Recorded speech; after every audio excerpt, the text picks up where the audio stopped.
Welcome to the class Sociology. Hello children, how are you? Are you well? Doing your work sincerely or watching the videos? I hope so. If you are sincere, you are watching and you are doing your work also. Let us see when the school will reopen how many of your children are doing their work properly and learning. It's a good time for you children to learn it and utilize your time. Okay?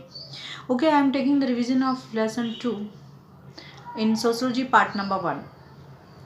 As I explained you about 0 to 15 youth populations and 15 to 64 working population, and the next is the declining sex ratio in India. We are going to discuss this. We are going to take the revision of this. What is declining? It's the number of a male per thousand male of population. Child sex ratio, that is number of the girls per thousand boys. How many boys are and how many girls per thousand boys, number of girls per thousand boys. Sex ratio has always been a concern in India, and is the reason क्या? What is reason? What is declining sex ratio? That is when people has to make a mindset of the mindset of the people. एक mindset कर लेते हैं लोग. Neglect of the child. कैसे? Suppose in a family everybody prefer a boy. सबको अच्छा लगता है कि लड़का हो लड़की ना हो, तो they are giving most importance to the boys को सबसे ज़्यादा इंपॉर्टेंस दी जाती है. And in education also they are giving more important that लड़के को पढ़ाई करनी चाहिए कि girl that boy has to get education not girl. तो they peoples are what they are doing their mind set. अपना एक दिमाग सेट कर लेते हैं, एक ना माइंड सेट कर लेते हैं. They having because of that mind set of the people, they are neglecting the girl and they are not giving importance to the girl like a boy. They are not giving a equal education to the boy, क्योंकि बच्चे लड़का है boy है उसे पढ़ाना है उसे लिखाना है, उसको ही एक माइंड सेट हो जाता है लोगों peoples are make a mind set of it. Females and foeticide and infanticide. What is a female infanticide? गर्भनाशक. जब कोई पता चलता है कि लड़की होने वाली है या लड़की होगी, तो what they use to do, they want to उसका गर्भपात करा देते हैं. तो मीन्स अगर गर्ल है तो उसका गर्भपात करा देते हैं. तो डैट इज ए फोर्टिसाइड. ये गलत भी है, रॉन्ग भी है and it is not good. And infanticide that is बाल हत्या, जिसको हम बाल हत्या कहते हैं. And maternal and mortality rates women die during the childbirth. Main क्या है? Mostly women are dying during the childbirth. बच्चे को जन्म देते समय किसी की मृत्यु हो जाना. Child sex ratio is still very scary as they are drastic fall. बहुत ही चीज़ गलत. States such as पंजाब है, हरियाणा है, and maximum females are infesticide. Just I want to told you just now, in fact infesticide that is a गर्भनाशक कराना. Understand. And down to body burning. And बहुत सारे ऐसे लोग भी हैं जो डाउरी के नाम से या कोई दहेज अगर कोई मांगता है तो in that case they have to उसकी हत्या कर देते हैं एंड कुछ बाल हत्या कर देते हैं. Dowry is a very high and parents want to save money, and many places the parents those are not interested to give dowry and they want to save their money.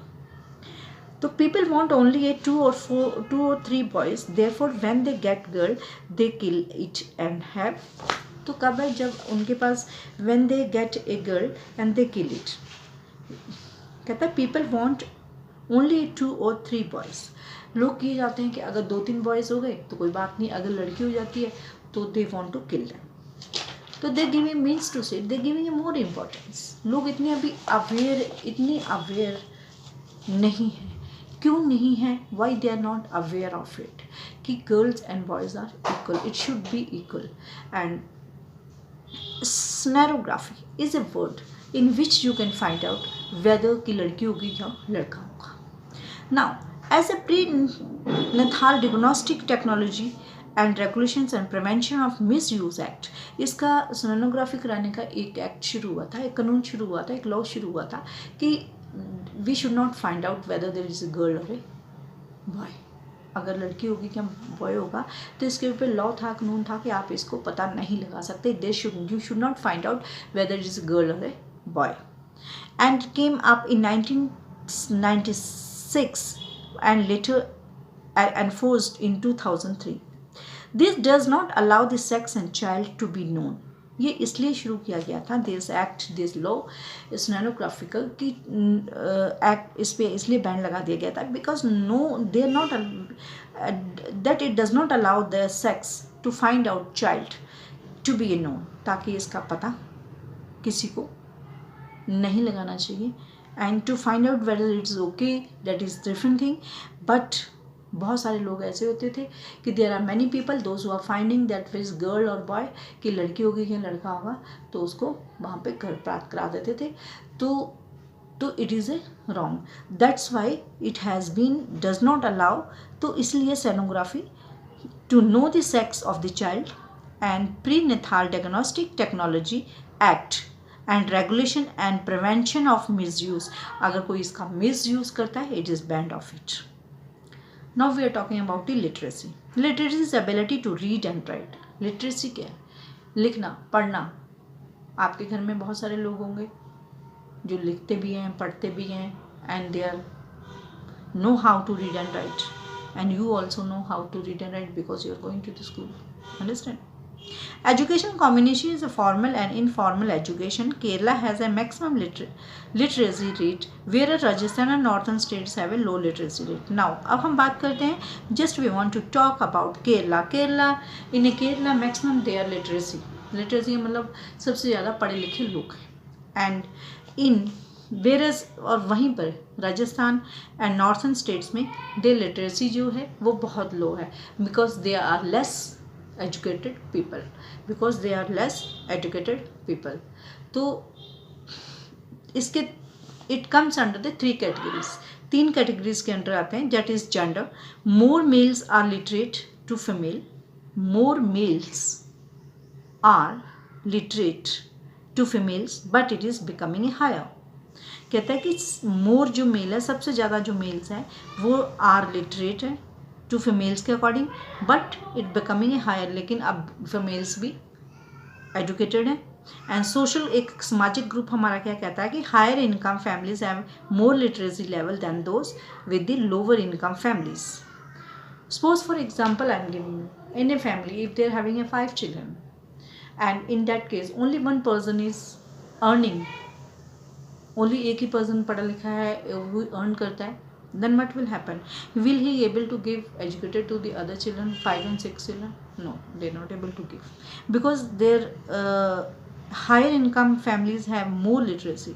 जो higher सबसे ज़्यादा family की income है have a more literacy level, and those with the lower income families, lower means कम family, जो level of those with the lower income families.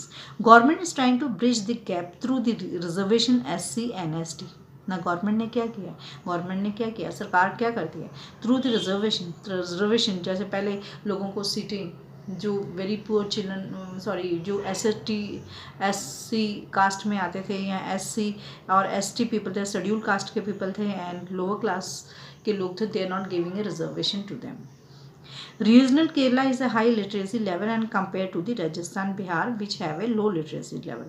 Now I am talking about the जो literacy है वो compare करते हैं हम राजस्थान से, जहाँ बिहार में आर लो, बिहार में जो कम पढ़े लिखे लोग हैं। रूरल एंड अर्बन डिफरेंसेस, क्या डिफरेंस है रूरल और अर्बन का? There is a migration in rural areas. Rural areas में क्या है? माइग्रेशन है। माइग्रेशन का मतलब होता है they are moving from one place to other. Migration means, I will ask you, what is migration? Migration is the people those are moving from one place to other, or we can say migration from rural area to the urban area as the better job opportunity extra. तो migration यहाँ पे rural और urban कि differences की बात कर रहे हैं, यानी डिफरेंस मीन्स उनके अंतर, what is the difference between urban area and rural area. Rural area और अर्बन एरिया का differences, we are talking about the differences of the rural area and urban area. Now here there is a migration from rural areas. अब rural area से क्या हो रहा है, migration हो रही है टू द अर्बन एरियाज में। I hope you know what is urban area, as they are better job। और वहाँ पे क्या है, सबसे ज़्यादा अपॉर्चुनिटी है, और जहाँ पे ज़्यादा अपॉर्चुनिटी है, सपोज है गाँव से लोग शहर में क्यों जाते हैं, एक जॉब करने जाते हैं, because they are having good opportunity to do the work. Understand? Okay children, and we will continue this revision, and you have to watch the video nicely. And important question in this, what is literacy rate? And only one question I will give you, what is literacy rate? Understand?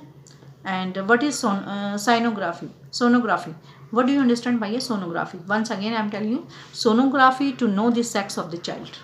What is, in a very brief question, what is sonography? To know the sex of the child. Understand? And see you by tomorrow in the same way, same time.